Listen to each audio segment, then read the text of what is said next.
মহান বিজয় দিবসে জাতির উদ্দেশ্যে ভাষণ দিচ্ছেন অন্তর্বর্তীকালীন সরকারের প্রধান উপদেষ্টা ডক্টর মোহাম্মদ ইউনূস। আমরা সরাসরি চলে যাচ্ছি সেখানে। সবাইকে আমার সালাম জানাচ্ছি। আসসালামু আলাইকুম। আজ জাতির এক বিশেষ দিন, বিজয় দিবস। বাঙালি জাতির বুক ফুলিয়ে দাঁড়াবার দিন। পাকিস্তানি হানাদার বাহিনীর অনেক অস্ত্রকে অগ্রাহ্য করে খালি হাতে রুখে দাঁড়িয়ে সম্মুখ সমরে লড়াই করে নিজেদের জন্য একটি স্বতন্ত্র রাষ্ট্র প্রতিষ্ঠার উৎসবের দিন। এই দিনে স্মরণ করি লক্ষ লক্ষ শহীদদেরকে, অগণিত শিশু কিশোর, তরুণ তরুণী, যুবক যুবতী, বৃদ্ধ জনতার আত্মত্যাগকে, যার ফলে স্বাধীনতা অর্জন সম্ভব হয়েছিল। কিন্তু আমরা সেই অর্জনকে আমাদের দোষে সম্পূর্ণতা দিতে পারিনি। সর্বশেষ এবং প্রচণ্ডতম আঘাত হানল এক স্বৈরাচারী সরকার। সে প্রতিজ্ঞা করেই বসছিল, এদেশের মঙ্গল হতে পারে এমন কিছুই সে অবশিষ্ট থাকতে দেবে না।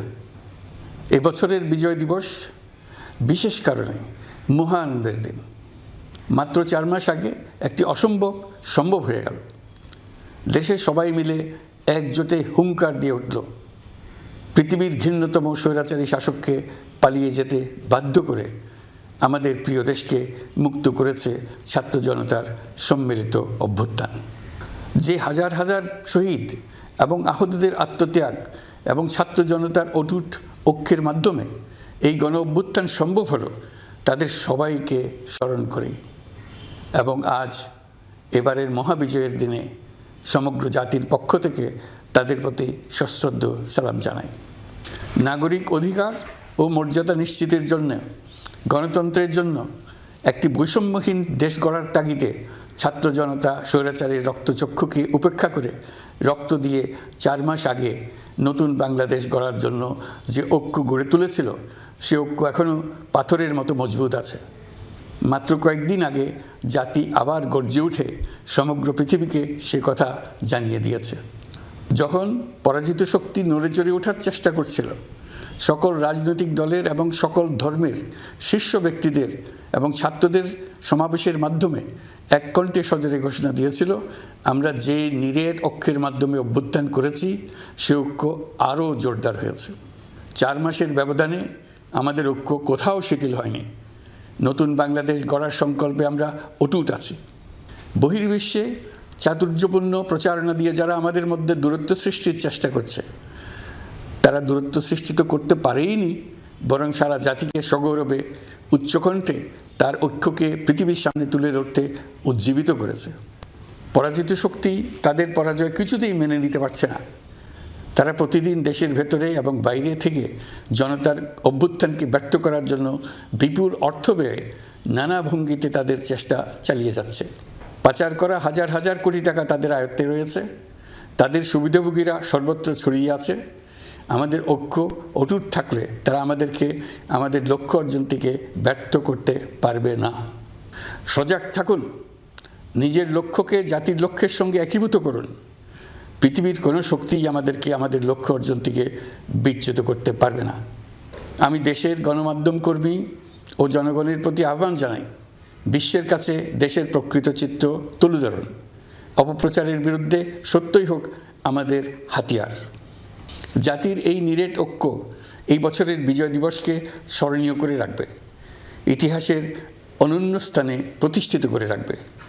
এই ঐতিহাসিক অর্জনের জন্য দলমত নির্বিশেষে দেশের সকল তরুণ তরুণী, যুবক যুবতী, বৃদ্ধ বৃদ্ধা সবাইকে আমার অভিনন্দন জানাচ্ছি। এই ঐক্যের জোরে আমরা আমাদের সকল সমস্যার দ্রুত সমাধান নিশ্চিত করতে পারব। এই বিজয় মাসে আমাদের গণ অভ্যুত্থানকে অভিনন্দন জানাবার জন্য, আমাদের বিজয় দিবসে যোগ দেবার জন্য ঢাকায় এসছেন পূর্ব তিমুরের রাষ্ট্রপতি, নোবেল শান্তি পুরস্কার বিজয়ী প্রেসিডেন্ট হোসে রামোস হর্তা। তিনি তার দেশের মুক্তিযুদ্ধে নেতৃত্ব দিয়েছেন। আমাদের দেশের মুক্তিযুদ্ধ তাকে অনুপ্রাণিত করেছিল। 2002 সালে পূর্ব তিমুর স্বাধীন রাষ্ট্র হিসেবে প্রতিষ্ঠিত হয়। আমাদের জাতীয় উৎসবের জন্য জাতির পক্ষ থেকে তাকে আমরা স্বাগত জানাচ্ছি। কয়েকদিন আগে ইউরোপীয় ইউনিয়নের 19 জন রাষ্ট্রদূতের সঙ্গে আমার বৈঠক হয়েছে। এই প্রথমবারের মতো ইউরোপিয়ান ইউনিয়নের প্রায় সকল দেশের রাষ্ট্রদূতগণ একসঙ্গে ঢাকায় এসে সরকারের সঙ্গে বৈঠক করলেন। এই দেশগুলোর বেশিরভাগ দূতাবাস দিল্লিতে। তারা অনেকেই আগে কোনো দিন ঢাকায় আসেননি। এটি একটি ঐতিহাসিক ঘটনা। একত্রে ঢাকায় আসলেন শুধু এই বার্তা দেওয়ার জন্য যে ইউরোপীয় ইউনিয়ন বাংলাদেশকে সর্বোচ্চ সমর্থন ও সহযোগিতা দেওয়ার জন্য প্রস্তুত। অন্তর্বর্তীকালীন সরকারের সংস্কার উদ্যোগ এবং গণতান্ত্রিক পদ্ধতিতে নির্বাচনের প্রক্রিয়ার কথা আমি তাদেরকে জানিয়েছি। সেটিতে তারা পূর্ণ সমর্থন জানিয়েছেন এবং সরকারকে সর্বোচ্চ সহযোগিতা করবেন বলে জানিয়েছেন। বাংলাদেশের বিরুদ্ধে অপপ্রচার এবং ভুল তথ্য প্রচারের বিষয়েও আমি ইউরোপীয় ইউনিয়নের কূটনীতিকদের জানিয়েছি। ইউরোপীয় দেশগুলোর মধ্যে যাদের ভিসা অফিস নয়াদিল্লিতে আছে তাদেরকে ঢাকা বা অন্য কোনো প্রতিবেশী দেশে ভিসা অফিস নিয়ে আসার জন্য আমি অনুরোধ করেছি। আমি বলেছি ইউরোপীয় দেশগুলোর বিশ্ববিদ্যালয়ে ভর্তির জন্য অনেক বাংলাদেশি শিক্ষার্থীর ভিসা পেতে সমস্যা হয়। তারা যদি ভিসা সেন্টার ঢাকায় নিয়ে আসেন তাহলে আমাদের ছেলে মেয়েদের ভোগান্তি কমে যাবে। এছাড়া অর্থনৈতিক ও সামাজিক ক্ষেত্রে তাদের সহযোগিতার মাত্রা বাড়ানোর বিষয়ে আমি আলাপ করেছি। বিশ্বব্যাংক সহ অন্যান্য সকল দাতা প্রতিষ্ঠানসমূহের কাছে আমাদের অর্থনীতির ভবিষ্যৎ সম্বন্ধে আস্থা প্রতিষ্ঠিত করতে অন্তর্বর্তীকালীন সরকার সক্ষম হয়েছে। তারা নতুন উদ্যোগে এবং নতুন উৎসাহে আমাদের সঙ্গে নতুন আর্থিক সম্পর্ক গড়ে তুলতে এগিয়ে এসছে। অর্থনীতির সাফল্যের ব্যাপারে দেশে এবং বিদেশে আস্থার সৃষ্টি হয়েছে। অন্তর্বর্তী সরকার যখন দায়িত্ব গ্রহণ করে অর্থনীতি তখন ভেঙে পড়ার অবস্থায়। গত 4 মাসে এই অবস্থার বিরাট পরিবর্তন হয়েছে। ব্যাংকিং ব্যবস্থায় আস্থা এবং নিয়ম শৃঙ্খলা ফিরে আসছে। কোনো ব্যাংক বন্ধ করে দিতে হয়নি। ব্যাংক যত দুর্বলই হোক তাকে টিকিয়ে রাখার ব্যবস্থা করা হয়েছে। প্রথম দিকে আমানতকারীর টাকা উত্তোলনের ব্যাপারে বিধিনিষেধ আরোপ করা হয়েছিল, এখন সেটা তুলে দেওয়া হয়েছে। বাংলাদেশ ব্যাংক সকল ব্যাংককে আমানতকারীর আমানত ফেরত দেওয়ার জন্য নতুন টাকার সরবরাহ দিতে প্রস্তুত হয়েছে। আশা করি এতে ব্যাংকিং ব্যবস্থায় সকলের আস্থা ফিরে আসবে। প্রিয় দেশবাসী, আমাদের সরকারের শুরুতেই একটি কমিটি নিয়োগ করেছিলাম, শ্বেতপত্র প্রণয়ন কমিটি। এই কমিটির কাজ ছিল অভ্যুত্থানের পর অর্থনীতি কোন পরিস্থিতিতে যাত্রা শুরু করলো তার একটা দলিল রচনা করা। এতে কি পেলাম না তার একটা চিত্র তুলে ধরার দায়িত্ব দেওয়া হয়েছিল এই কমিটিকে। ডক্টর দেবপ্রিয়ের সভাপতিত্বে গঠিত 12 সদস্যের শ্বেতপত্র প্রণয়ন কমিটি নির্ধারিত সময়ে এই কঠিন কাজ সম্পন্ন করে আমাদের কাছে 400 পৃষ্ঠার একটা বিস্তারিত রিপোর্ট পেশ করেছে। রিপোর্ট পড়ে দেশের মানুষ হতভম্ব হয়ে গেছে। দেশে বিদেশে অনেক প্রতিষ্ঠান ও ব্যক্তি গভীর আগ্রহ নিয়ে এই রিপোর্টটি সংগ্রহ করছে।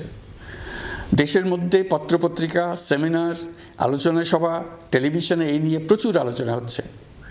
ফ্যাসিবাদী সরকার দেশের অর্থনীতিকে ভেঙে দিয়ে গেছে এটা সবাই বুঝতে পারছিল, কিন্তু অর্থনীতিকে কি পরিমাণ ধ্বংসস্তূপে পরিণত করে দিয়ে গেছে তার পরিমাপ সম্বন্ধে কোনো ধারণা করতে পারছিল না। শ্বেতপত্র প্রণয়ন কমিটি হিসেব নিকেশ করে এর পরিমাণ বের করে দিয়েছে।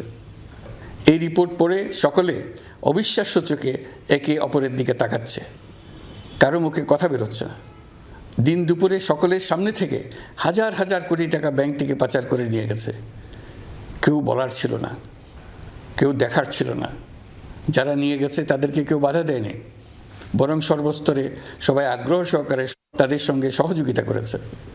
কারণ তারা সব আপন লোক। বিশাল বিশাল প্রকল্প নেওয়া হয়েছে ঋণের টাকায়। এইসব প্রকল্পের মোড়কে বিশাল বিশাল অর্থ লুটপাট করেছে। প্রকৃত ব্যয়ের চাইতে কত বেশি ব্যয় ধরে কাদের হাতে টাকাটা পাচার করে দেওয়া হয়েছে তাও এই প্রতিবেদনে তুলে ধরা হয়েছে। শ্বেতপত্র প্রণয়ন কমিটি তাদের প্রতিবেদনে তুলে ধরেছে যে বার্ষিক উন্নয়ন ব্যয়ের প্রায় অর্ধেক টাকায় লুটপাট হয়েছে। দেশে এমন ধরনের পোষ্যতোষী পুঁজিবাদ তৈরি করা হয়েছিল যার সুবিধাভোগী ছিল স্বৈরাচার ও তার সহযোগীরা।